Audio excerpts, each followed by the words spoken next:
പോലെ 99% ആളുകൾക്കും രാവിലെ സുബഹിൻ്റെ സമയത്ത് എഴുന്നേൽക്കാൻ മടിയുള്ളവരാണ്.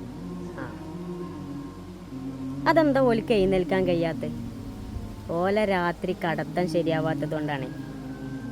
പിശാച് ഒരു മനുഷ്യൻ്റെ അടുക്കൽ വന്നിട്ട് ഓൻ കടക്കുന്ന സമയത്ത് തലയിൽ 3 കെട്ടിടൂത്രേ. എന്നിട്ട് പറയൂത്രേ, അലൈക്ക ലൈലൻ തൊവീല, അലൈക്ക ലൈലൻ തൊവീല, നിനക്ക് നീണ്ട ഒരു രാത്രി ഉണ്ടാവട്ടെ, ആ രാത്രി മുഴുവനും നീ അങ്ങനെ കടന്നുറങ്ങട്ടെ എന്ന്.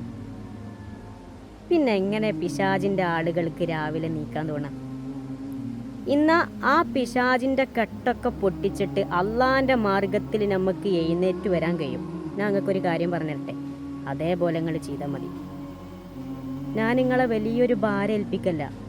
പിന്നെ നിങ്ങൾ രാത്രി കിടക്കുന്ന സമയത്ത് പല്ലൊന്ന് വൃത്തിയായി തേക്കുക, ഒരു ഒളു കൊടുക്കുക, നിങ്ങളെ വിരിപ്പ് പോയിരിക്കുക, റസൂലുള്ളാഹ്ക്ക് ഒരു ഫാത്തിഹ ഓതുക, ഒരു കുൽഹുവല്ലാഹു അഹദ്, ഒരു കുല്ലാഉദുബ്രബിൽ ഫലക്ക്, ഒരു കുല്ലാഉദുബ്രബിൻ നാസ് ഓതിയിട്ട് നിങ്ങളെ കയ്യിലേക്ക് ഊതിയിട്ട് ശരീരമാകെ അങ്ങോട്ട് തടക. മതി മതി. എന്നിട്ട് നിങ്ങൾ അള്ളാഹ്ക്ക് വേണ്ടി അങ്ങോട്ട് കിടന്നുറങ്ങി. പിന്നെ രാവിലെ നിങ്ങൾ എഴുന്നേൽക്കും. എപ്പോഴാണ് നീച്ചാന്നറിയോ? സുബഹിക്ക് പള്ളി മിനാരത്തിൽ നിന്ന് മൊല്ലാക്ക അസ്സലാത്തു ഖൈറും മിനന്നൗം, ഉറക്കത്തേക്കാൾ ഉത്തമം നിസ്കാരമാണ്, അതുകൊണ്ട് നിങ്ങൾ എഴുന്നേറ്റ് വരൂ എന്ന് പറയുന്നതിൻ്റെ മുമ്പേ നിങ്ങൾ എഴുന്നേറ്റിട്ടുണ്ടാവും. 4 മണിക്ക് നിങ്ങൾ അലാറം വെച്ചാൽ 3 മണിക്ക് നിങ്ങൾ എഴുന്നേറ്റ് ആ അലാറം ഓഫാക്കും. ഇവിടെ ഇപ്പം നിങ്ങളെ വിളിച്ചതാരാ? പള്ളിയിലെ മൊല്ലാക്കല്ല, നിങ്ങളെ ഫോണിലെ അലാറല്ല. പിന്നെ നിങ്ങളെ വിളിച്ചതാരാ? നിങ്ങൾ അള്ളാഹുവിലേക്കൊരു ചാണെടുത്താൽ അള്ളാഹു നിങ്ങളിലേക്കൊരു മുഴമടുക്കുമെന്നുള്ളതിൻ്റെ തെളിവാണ്. നിങ്ങളെ വിളിച്ചത് അള്ളാഹുവാണേ.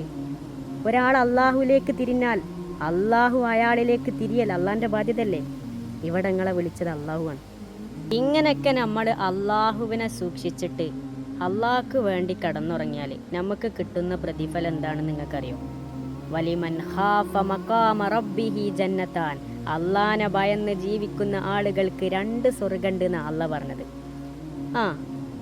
സാധാരണ അള്ളാഹു സ്വർഗത്തെക്കുറിച്ചിട്ട് പറഞ്ഞോടത്തൊക്കെ അള്ളാഹ് പറഞ്ഞിട്ടുണ്ട്, ജന്നാത്തിൻ തജിരീമിൻ തഹ്തിയൽ അൻഹാർ, അതിൻ്റെ അടിയിലൂടെ അരുവികൾ ഒഴുകുന്നുണ്ടെന്ന്.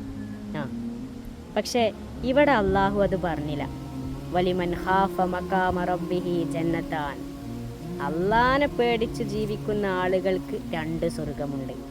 അവിടെ അതിൻ്റെ അടിയിലൂടെ അരുവി ഒഴുകുന്നുണ്ട് എന്ന് പറഞ്ഞില്ല. അതെന്താ? മഹാന്മാർ, മുഫസ്സിരീകൾ, പണ്ഡിതന്മാർ പറയുന്നുണ്ട്, ഇവിടെ അള്ളാഹു പറഞ്ഞ ആ സ്വർഗം ഈ ഭൂമിയിൽ നമുക്ക് അള്ളാഹു ചില സ്വർഗം തരും. അതാണ് അള്ളാനെ ഭയന്ന് ജീവിക്കുന്ന ആളുകൾക്ക് ഈ ഭൂമിയിൽ തന്നെ സ്വർഗം കിട്ടുടോ. അത് അള്ളാഹുവിലുള്ള യഖീനാണ്, ഉറപ്പാണ്. ആ ഉറപ്പിലൂടെ നമ്മൾ ജീവിക്കുമ്പോൾ നമുക്ക് അള്ളാഹു തരുന്ന ഒരു സ്വർഗമുണ്ട്. അത് നമുക്ക് അനുഭവിക്കാൻ കഴിയും.